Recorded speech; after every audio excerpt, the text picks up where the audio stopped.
nos has dejado, Señor, para poder moldearnos y hacernos cada vez más como tú. Gracias te damos, Señor, por todo tu amor y te rogamos porque tu Espíritu Santo esté con nosotros, trabajando en nuestros corazones para ser más como tú cada día. Gracias te damos. Amén. Amén. Bien.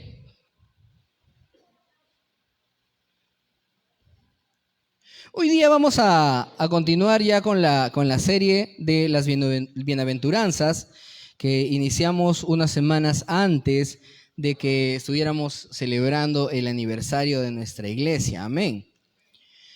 El día de hoy tenemos uno de esos sermones a los cuales llamaríamos un sermón contra cultura. Una de esas veces, de tantas veces en la que el Señor, por medio de su palabra, reta a nuestra naturaleza. Esa naturaleza egoísta que tenemos, esa naturaleza perversa que tenemos, porque todo lo que nos lleva este versículo en realidad impacta con nuestros corazones completamente.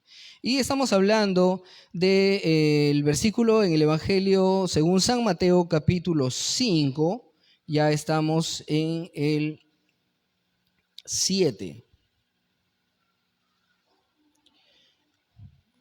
Mateo 5, versículo 7. Bien, ¿quién puede ayudarme con la lectura de este versículo? Sobre todo si lo tienen en versión Reina Valera o la Biblia de las Américas. Valera, perfecto.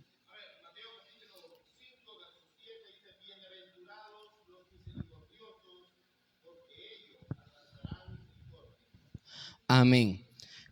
Bueno, los que ya me conocen saben que yo usualmente utilizo la nueva versión internacional, ¿no? Que nos da una lectura un poco más actualizada y acá dice, dichosos los compasivos porque serán tratados con compasión.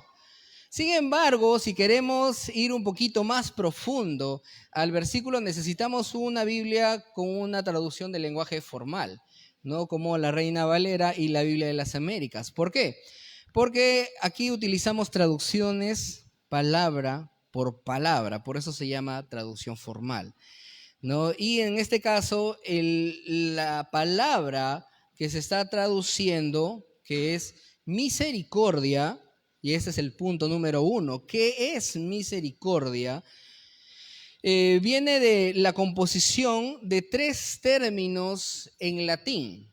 3 términos en latín. El primero es misere, que significa miseria, necesidad, ¿no? Desdicha.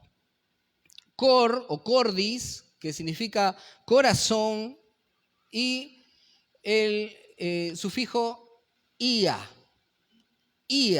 que quiere decir hacia los demás, ¿sí? Hacia los demás. En este caso significaría tener un corazón solidario o compasivo con los demás o hacia las demás personas. No habla de una autocompasión, sino de una compasión hacia las demás personas, o en palabras de nuestro pastor, es pasar la miseria por nuestros corazones, ¿no? La miseria de otro a través de nuestros corazones.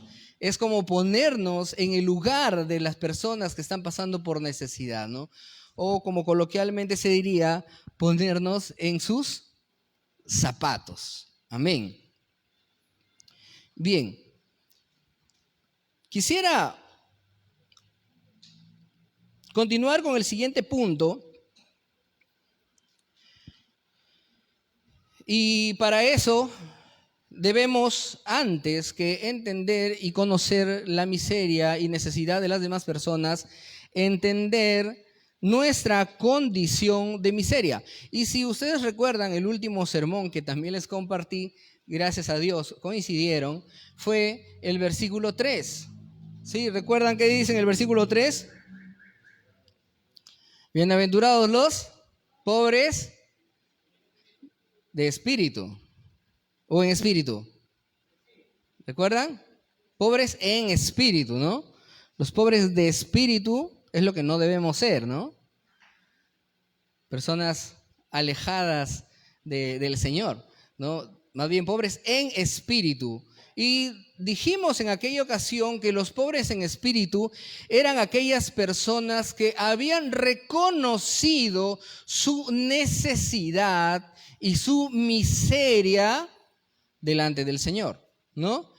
Un sinónimo de pobres en espíritu era ser, ¿alguien recuerda? ¿Quién estuvo en ese sermón? Humildes, exacto, ¿no? Un sinónimo, una forma de decir qué significa ser pobres en espíritu era el ser humildes. Amén. Entonces una persona que es pobre en espíritu, una persona humilde, reconoce delante del Señor que es un miserable, ¿no? Un desdichado, un pobre, y que necesitamos completamente de la misericordia del Señor.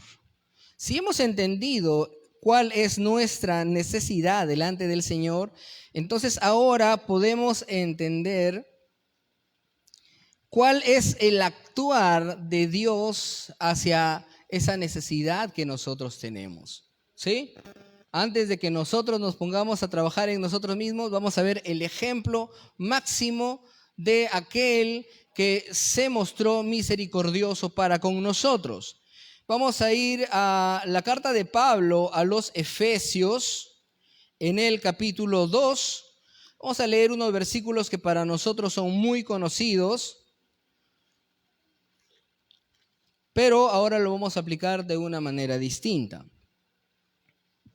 Normalmente enfocamos estos versículos hablando de la depravación y también de la gracia de Dios para salvación, pero hoy nos vamos a enfocar específicamente en el actuar como misericordioso. Amén. Efesios capítulo 2, vamos a leer versos 3, 4 y 5. ¿Alguien me quiere ayudar con esa lectura? 3, 4 y 5. Capítulo 2, versículo 3, Heidi.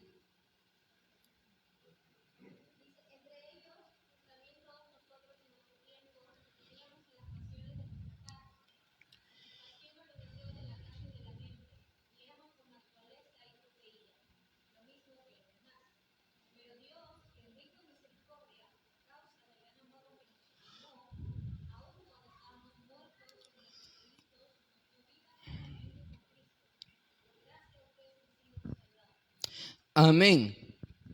Amén. Aquí Pablo hace una evaluación de la condición de todos nosotros, ¿no? Porque primero empieza indicando acerca del pecado en el que viven las personas que están fuera de la iglesia. Amén. Pero después aclara y dice, en ese mismo pecado estábamos todos nosotros. Ninguno se escapa. Todos nosotros estábamos en esa misma condición de pecadores, ¿no? Y aún estando allí en nuestros delitos y aún estando allí muertos, Dios tuvo misericordia de nosotros, ¿no? Muchos de los pastores de corte reformados, calvinistas de este tiempo, ¿no? Contemporáneos con nosotros, hacen bastante énfasis en esta palabra que para nosotros es una de las más esperanzadoras, aunque aparentemente insignificante, que es el pero. Pero Dios, que es rico en misericordia, por su gran amor con que nos amó, nos dio vida juntamente con Cristo, aún estando nosotros muertos en nuestros delitos y pecados. Me siento tentado a hacer un énfasis a la parte de nuestra condición de muertos y ya saben cómo continuaríamos con el tema de la elección incondicional, la gracia irresistible y todas las doctrinas que ya hemos repasado del año pasado. Pero quiero hacer el énfasis más bien en la gracia y misericordia de Dios. Y esto lo podemos ver desde el principio. Cuando el Señor crea majestuosamente todo alrededor nuestro, en este planeta, y empieza poniendo el huerto del Edén sobre un monte, como algunos consideran, cerca a la presencia de Dios. Y ahí coloca a Adán y a Eva para que se encarguen de trabajar y extender ese huerto por todo el planeta. Sin embargo, Adán y Eva, en lugar de hacer lo que el Señor les envía a hacer, deciden hacer las cosas a su manera, deciden desobedecer a Dios y comer del fruto del árbol de... ¿Se acuerda cómo se llamó ese árbol? La ciencia del bien y del mal. Y el Señor los expulsa. Y el Señor les había dicho, si ustedes comen del fruto del árbol, de la ciencia del bien y del mal, ustedes van a morir. Pero Dios, que es rico en misericordia, no los ejecutó en ese momento, sino que viendo incluso su desnudez y cómo ellos intentaban taparse con unas hojas de higuera, les dio vestimenta. Y al vestirlos, el Señor les estaba otorgando dignidad. Y les enseña ahora el camino que tenían que seguir por fe, esperando a aquel que habría de venir a pisarle la cabeza a la serpiente. Amén. Vemos que esta obra de misericordia del Señor es desde el principio. No es solamente con el advenimiento de Jesucristo, sino más bien que ahí se consuma esa obra redentora. Pero la misericordia del Señor está presente desde el inicio. ¿Recuerdan cómo se había sumergido todo el planeta en maldad? Y el Señor decidió arrasar con toda la vida. Pero Noé halló gracia delante de los ojos del Señor. No dice que Noé por sus méritos calificó para salvarse. No, fue por la gracia de Dios. Y si así enumeráramos todos los casos, podríamos pasarnos toda la mañana y sin terminar el sermón, viendo cada uno de los casos en el Antiguo Testamento donde la misericordia del Señor estuvo allí presente. Amén. Entonces vemos este ejemplo, que el Señor, siendo puro, siendo santo, siendo justo, no nos desechó completamente, sino que en su misericordia Él nos envió a su Hijo. Amén. Recuerden que la figura de Dios es la figura de un ser que es completamente y perfectamente justo y que dice que Él no va a dar por inocente al malvado. Él no da por inocente al culpable. Por lo cual no podía decirnos, bueno, ustedes son pecadores, pero no se preocupen, yo los voy a recibir en mi reino. No, porque como dice uno de los profetas, eres tan puro de ojos que no puedes ver el mal. Y ese no puedes no significa que lo pase de largo, sino de que no puede el malo estar delante de su presencia. Y es por eso que la obra redentora incluía la muerte en la cruz del Dios hecho hombre, el Dios Hijo, Jesucristo. Y entonces ahora que nosotros somos parte del cuerpo de Cristo, que somos parte de la iglesia, entonces el Señor nos dice, así como los he amado, ahora ustedes amen a los demás. Quisiera detenerme un momento para leerles una cita, una frase, parte de una oración del conocido Agustín de Hipona, o más conocido como San Agustín. San Agustín dijo: toda mi esperanza no estriba sino en tu muy grande misericordia. Da lo que mandas y manda lo que quieras.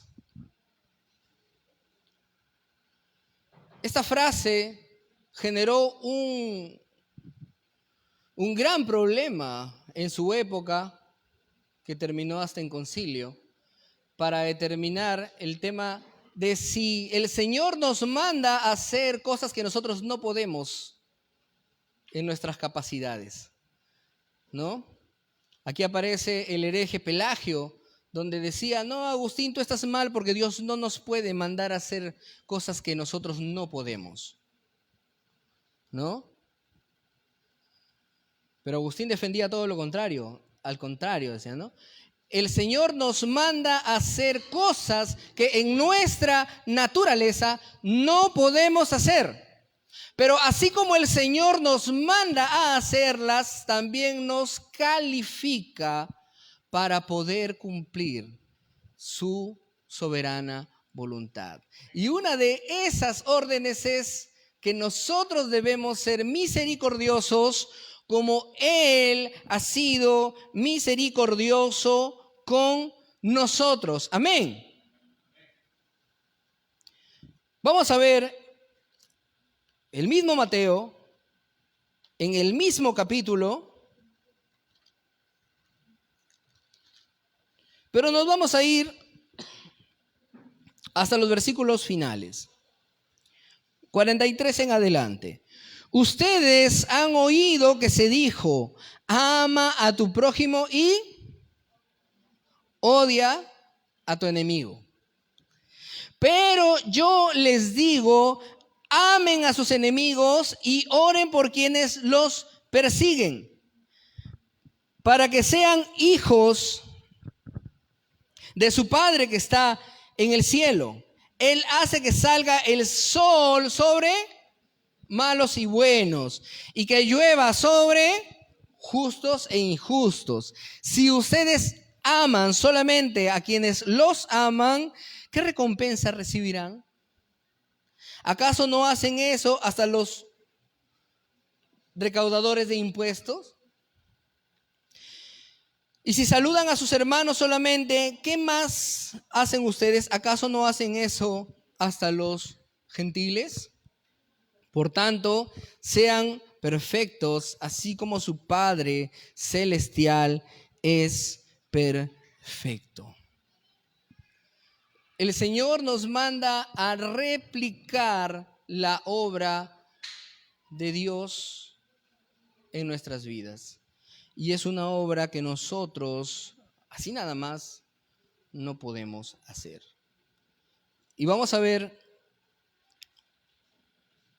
no las voy a leer porque son un poquito extensas, pero sí voy a hacer mención de dos de las parábolas que el Señor menciona, una en Mateo y una en Lucas. Hagan memoria. El primero de ellos es la llamada parábola de los dos deudores. ¿Quiénes recuerdan esa parábola? ¿Sí? A ver, levante su mano. ¿Quién recuerda la parábola de los dos deudores? ¿Sí? Bien. Esta parábola de los dos deudores nos narra la historia de un rey, ¿no? O un gran señor que llama a uno de sus siervos a cobrarle todo lo que le debía, ¿no? Era una deuda literalmente impagable. Imagínense ustedes de repente ganar el básico. ¿Cuánto es el básico ahora? Ya va a subir, ¿no? Ya va a subir a 1.150 en unos meses. Ya, imagínense ganar ese monto, que encima le descuenten a AFP, y que su deuda sea el equivalente a ese sueldo básico por 10 años. ¿Cuándo creen que puedan pagar eso?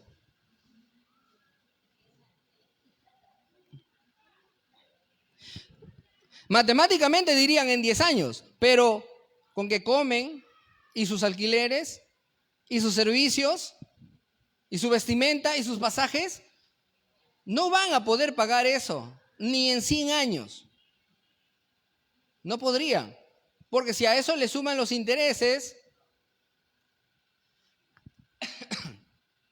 ¿no? Es una deuda impagable. Entonces, cuando el Señor manda a llamar a este siervo y le dice, págame lo que me debes, él le dice, por favor, perdóname la deuda. ¿Y qué hace el Señor? Llevado a misericordia, lo perdona. Entonces, este siervo sale y se acuerda de que tenía un consiervo que le debía dinero, más o menos equivalente a la mitad de un jornal. O sea, si el sueldo básico lo dividen en 30 días, no son como 40 soles, imagínense que le debía como unos 20 soles. ¿No? ¡Págame! Por favor, no tengo dinero, le dice. A la cárcel. Felizmente acá en Perú no hay cárcel por deudas, ¿no? Pero en el contexto de esta historia, lo mete preso hasta que le devuelva todo. Y si está dentro, ¿cómo vas a pagar la deuda si estás encarcelado? Es imposible. Significa que de ahí no iba a salir. Entonces el Señor se entera de esto y ¿qué hace?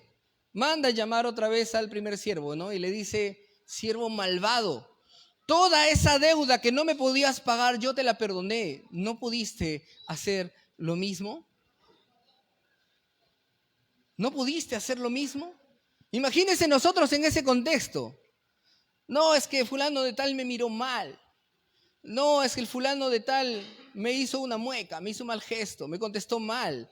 Oye, miserable, ¿acaso no te ha perdonado el Señor todos los pecados que tú sabes en tu intimidad?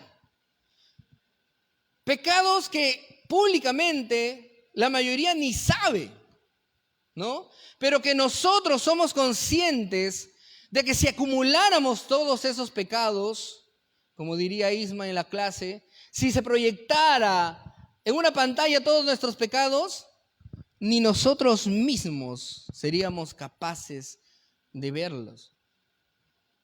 No podríamos. Y todos esos pecados el Señor los ha perdonado. Y no somos capaces de aplicar esa misma misericordia con los demás. La segunda parábola en Lucas es la del buen samaritano. ¿Recuerdan esta, no? Un judío había sido asaltado, golpeado y dejado medio muerto en medio del camino. Pasó junto a él un sacerdote, que como saben bien la ley mosaica que dice, si un sacerdote toca a un muerto, ¿no? Ya no puede servir ese día, va a tener que purificarse. Y quizá el sacerdote lo vio y dijo, pobrecito, está a punto de morir, pero si lo toco y se muere en mis manos, soy impuro. Mejor no lo toco. Y se fue.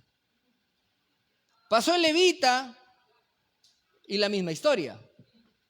Se pasó de frente. Y entonces vino el samaritano.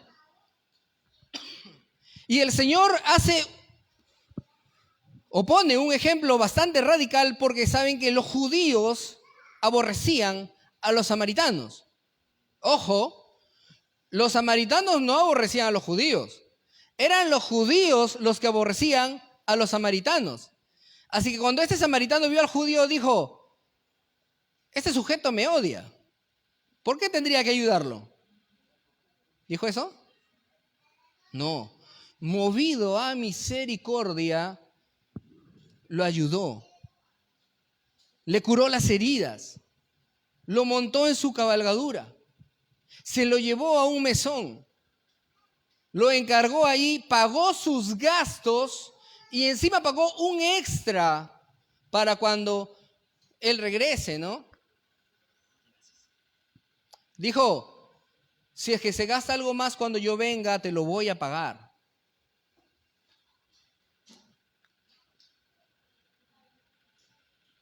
Entonces, cuando el Señor hace la pregunta a sus oyentes, en especial al que le había estado cuestionando, que era un maestro de la ley, le dice, ¿quién es el prójimo en este caso? Dice. Porque la interrogante era, ¿qué significa amar al prójimo? Y le dice, el que fue movido a misericordia. ¿Y cuál fue la respuesta del Señor?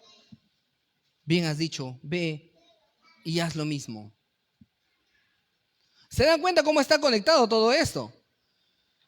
Ser movido a misericordia es demostrar amor al prójimo, y si vemos los dos grandes mandamientos que dice, amarás al Señor tu Dios con todo tu corazón, con toda tu alma, con todas tus fuerzas. El segundo es semejante al primero, amarás a tu prójimo como a ti mismo. Y si amar al prójimo significa ser movido a misericordia, bienaventurados los misericordiosos. ¿Por qué? Porque ellos serán tratados con misericordia. Amén.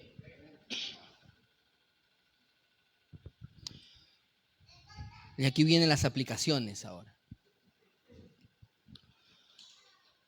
Ser misericordiosos no es una opción, es un mandato. Ser misericordiosos es una demostración del amor de Dios hacia las personas. Hay muchas personas, hermanos, que cuando escuchen del Evangelio no van a querer venir. Nosotros no podemos agarrarlos por el cuello y decirle, ven y arrepiéntete, pecador. Pero muchos de ellos van a querer acercarse a la iglesia donde van a escuchar el mensaje de salvación porque han sido tratados con misericordia, porque han sido tratados con amor. De modo, como dice el Señor, que cuando nosotros hagamos nuestras buenas obras, la gente al verlas glorifique a nuestro Padre que está en los cielos. Amén. Si continuáramos leyendo la cita de Efesios que hemos leído hace rato, ¿qué más dice? Por gracia sois salvos por medio de la fe. Esto no es de vosotros, pues es un don de Dios, no por obras, para que nadie se gloríe, porque somos hechura suya, creados en Cristo Jesús para buenas obras, las cuales Dios preparó de antemano para que anduviésemos en ellas. Amén.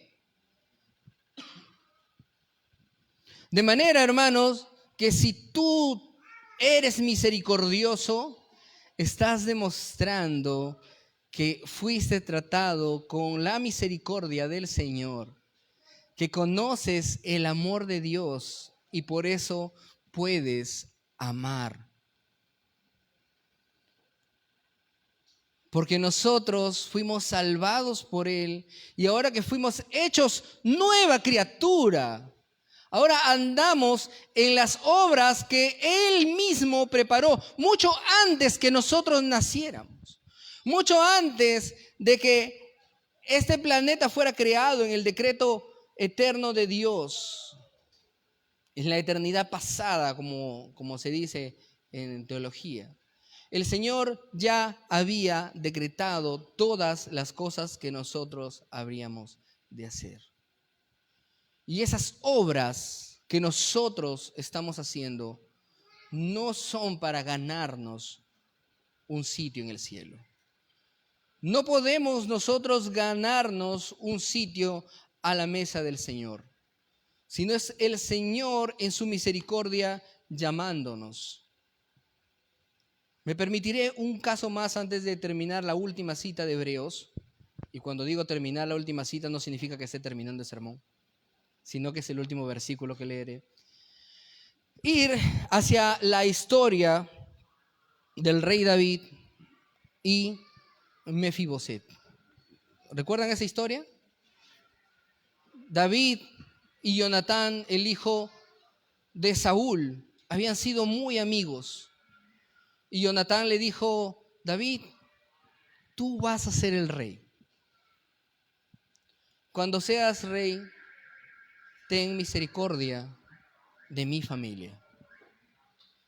Y cuando David asciende al trono, lo primero que dice es, ¿hay algún hijo de Jonatán a quien yo pueda hacerle misericordia?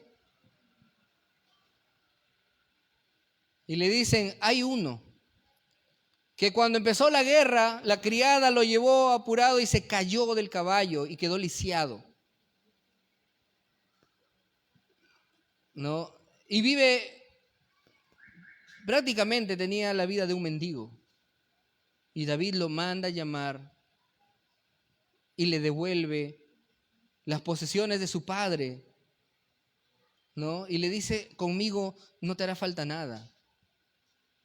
Pero hay una segunda parte de la historia que no muchos la recuerdan, a no ser que hayan terminado de leer los libros de Reyes y Crónicas.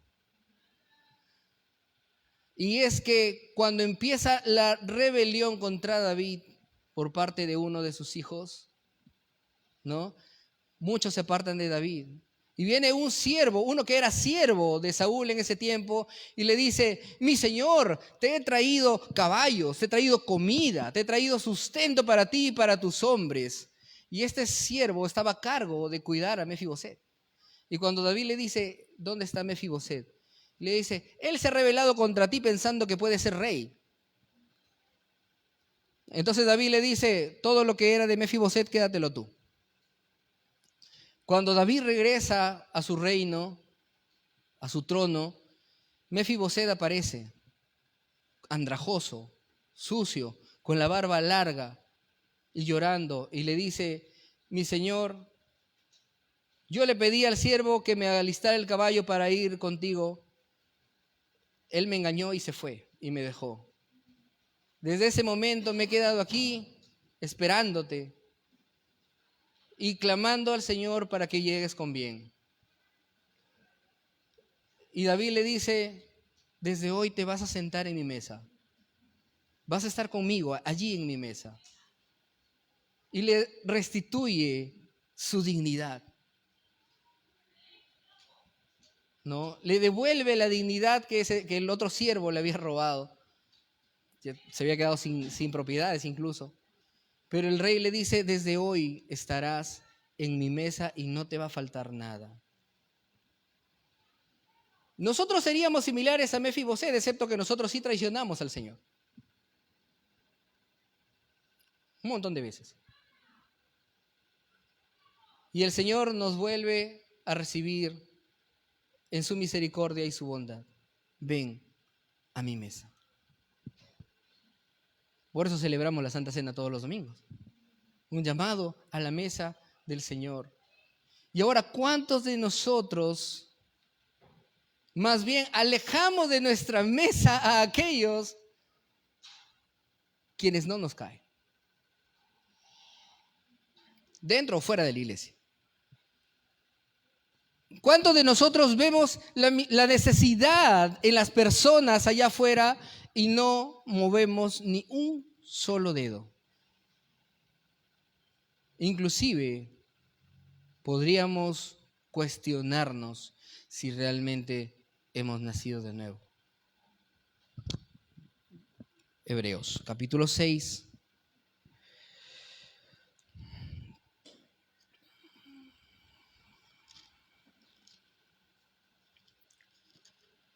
Hebreos capítulo 6, versos del 7 al 12.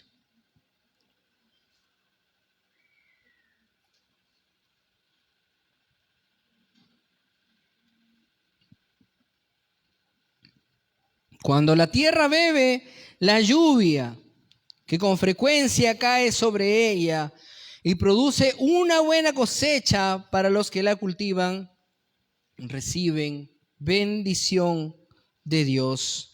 En cambio, cuando produce espinos y cardos, no valen nada. Están a punto de ser maldecidas y acabará por ser quemada. Pausa.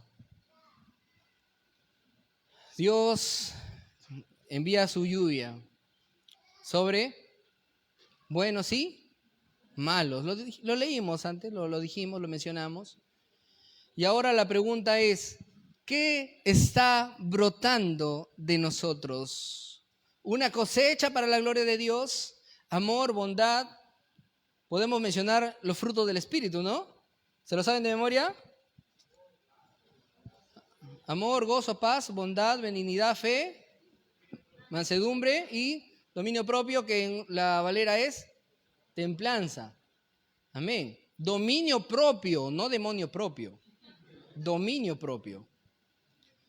¿No? Entonces, si demostramos en nosotros el fruto del Espíritu Santo, ¿qué dice?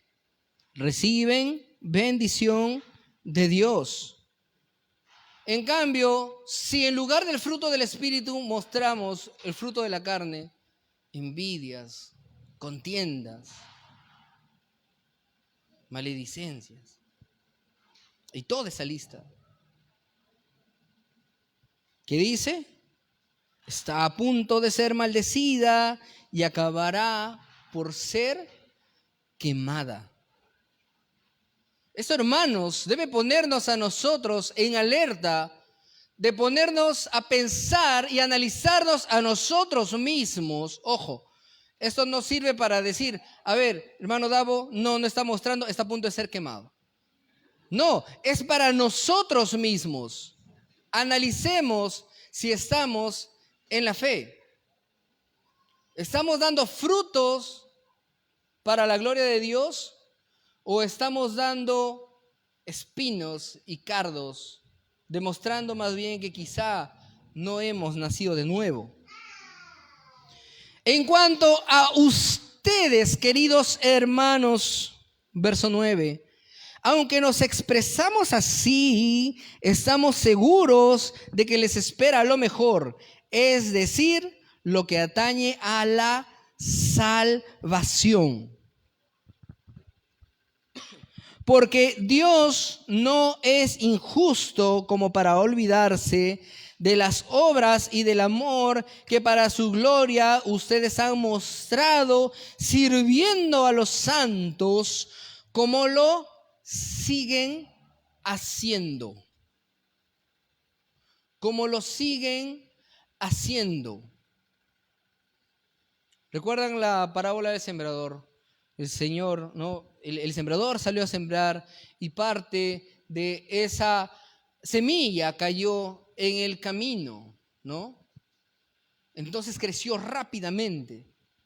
Pero así como rápido creció, rápido se secó porque no tenía profundidad de tierra, ¿no? Y el Señor lo dice bien claro, son personas que reciben inmediatamente la palabra de Dios con gozo,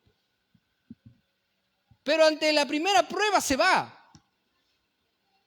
Y hay así muchos de los casos en los que vemos a personas que llegan a la iglesia con gozo, con alegría, llenos de ganas de servir, y luego se van, luego se apagan. Y podríamos pensar y decir, ¿qué pasó aquí? Y no, ese hermano no ha perdido su salvación, porque estamos seguros en el Señor. Lo más probable es que esa persona nunca fue salva.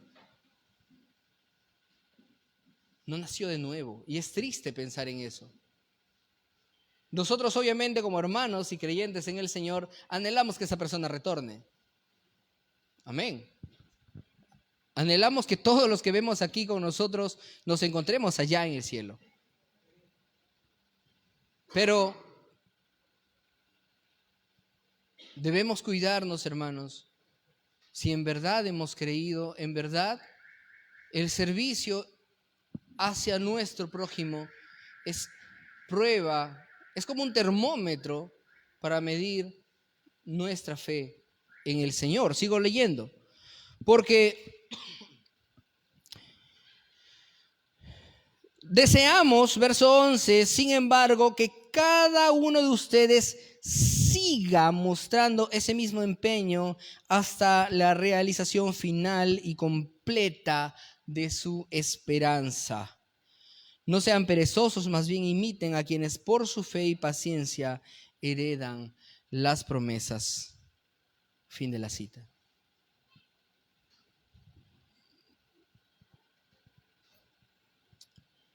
Como les dije al inicio, este es uno de los sermones contra cultura, de esos que nos impactan más. Porque ser misericordiosos no está en nuestra naturaleza. Porque ser misericordiosos no es parte de lo que nosotros quisiéramos ser por naturaleza. No, nuestra naturaleza es que si yo estoy comiendo y veo que el de al lado está sin nada que comer, está de hambre, lo primero que hago es, me volteo para no verlo, ¿no? No es compartir. Ojos que no ven, corazón que no sientes. Que si vemos que una persona está pasando por necesidad, primero pensamos en nosotros y después en ellos, si es que nos sobra algo. Y más grave aún, dentro del cuerpo de Cristo, si conocemos a un hermano que está pasando por necesidad y a nosotros nos da igual. Cuidado, cuidado.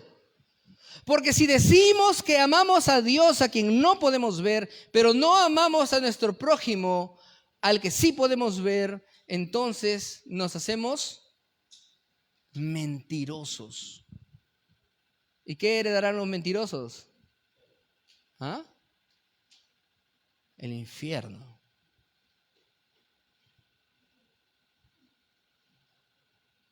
¿No? Hay un lugar especial en el lago de fuego, ¿no?, para los mentirosos, lo cual somos todos nosotros si no estamos en Cristo.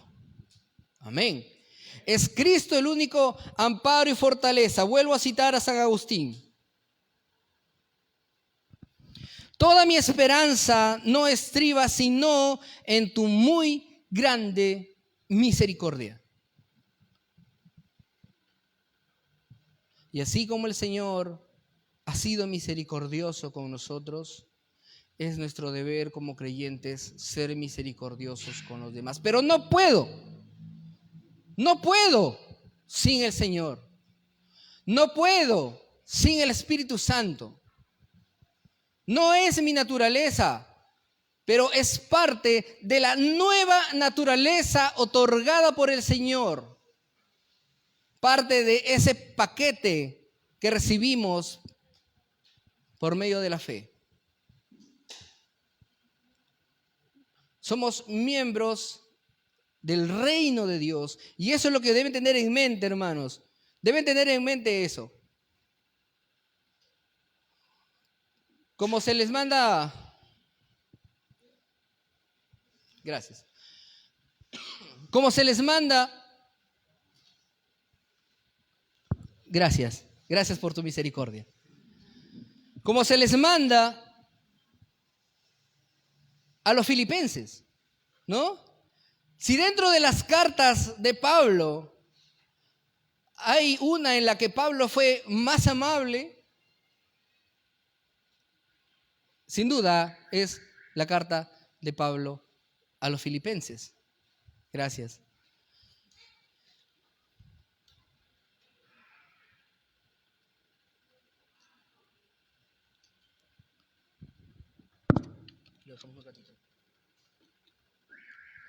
Es la carta de Pablo a los filipenses. Pero aún en aquella carta Pablo los reta y le dice, pórtense como ciudadanos del reino. Pórtense como ciudadanos del reino. Y es lo mismo que debemos recordar nosotros en esta mañana. Vamos a portarnos como ciudadanos del reino de Dios. Misericordiosos, compasivos, recibiendo la necesidad de nuestros hermanos como si fuera nuestra propia necesidad.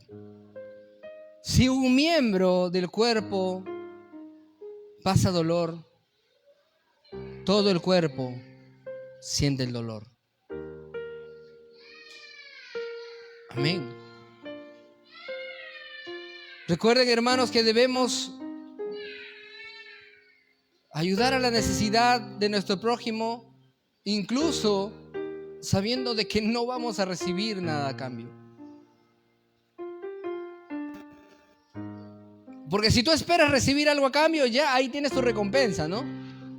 Pero si lo haces sin esperar nada a cambio, el que te recompensa es el Señor. Y como ya leímos en Hebreos, Él no es injusto para olvidar las obras que nosotros hacemos en beneficio de nuestros hermanos.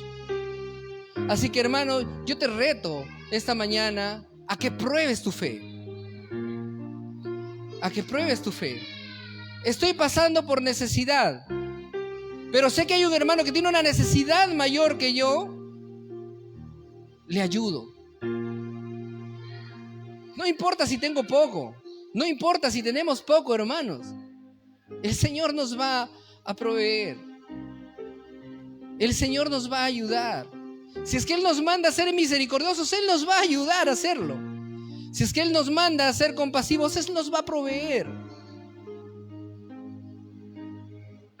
Pero es cuestión de fe. Si en verdad le creemos a Dios o le creemos a nuestro corazón engañoso y perverso. Pongámonos de pie, hermanos, vamos a orar. Vamos a presentarnos delante del Señor y vamos a decirle: Señor, yo quiero ser como tú. Yo quiero ser misericordioso, así como tú has sido misericordioso conmigo. Señor, tú conoces mi corazón terco, necio, malvado, egoísta. Puedes incluirle los adjetivos que tú tengas particularmente, esos son los míos. Y ya no quiero ser como yo. Quiero ser como tú. Señor,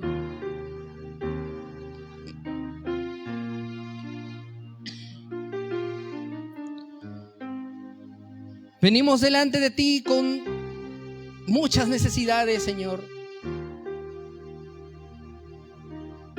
Pero la más grande de todas ellas es la necesidad que tenemos de ti. Tenemos, Señor, la necesidad de que tu Espíritu Santo trabaje en nuestros corazones para ser más como tú. Para que dentro y fuera de la iglesia podamos amar a las personas así como tú nos has amado. Señor, para nosotros esto es imposible. Solos y sin ti no podemos hacerlo, Señor. Por eso es que rogamos por tu Espíritu Santo que nos moldee y nos haga cada día más como tú. Ayúdanos, Señor, a ser misericordiosos y compasivos, así como tú lo eres, lo has sido, lo eres y lo seguirás siendo con nosotros por toda la eternidad.